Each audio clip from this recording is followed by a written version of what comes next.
A lei, ela pretende atingir uma coisa, mas não olha o seu efeito colateral.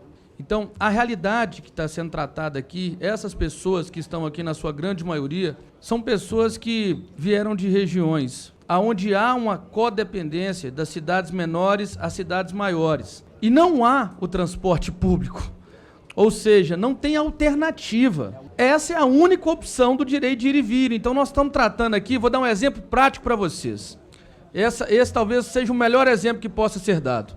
As cidades na região do norte, nordeste de Minas Gerais, próximos a Salinas, por exemplo, que tiveram as suas instituições financeiras explodidas por assaltantes. Ou seja, não há naquela cidade sequer a condição de sacar dinheiro em espécie.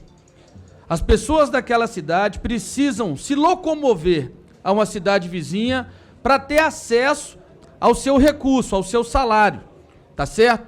Nessa condição na qual a lei está sendo proposta, elas estão impedidas de o fazer.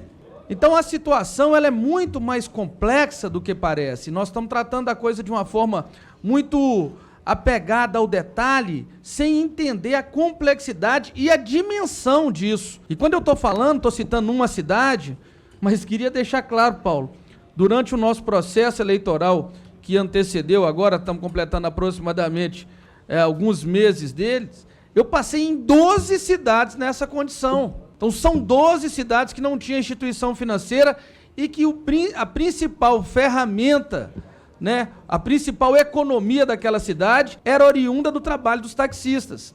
Então a gente tem que olhar isso com muito cuidado. Eu tive o cuidado de procurar, inclusive, o governo do estado, entendendo que ele, como um dos competentes, né, para poder fazer essa fiscalização, até um primeiro momento, aguardasse, né, fizesse uma espécie de salvaguarda para permitir que essas pessoas tivessem acesso ao seu pão de cada dia. Porque como a coisa entrou em vigor e foi assim instantânea, já começaram a descer os passageiros nas estradas, começaram a prender os táxis, começaram a comprometer mesmo o direito de ir e vir das pessoas, que criou uma calamidade.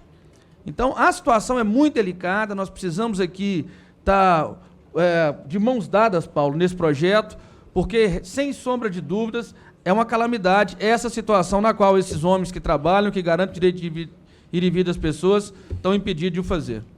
Igor Timo, deputado federal.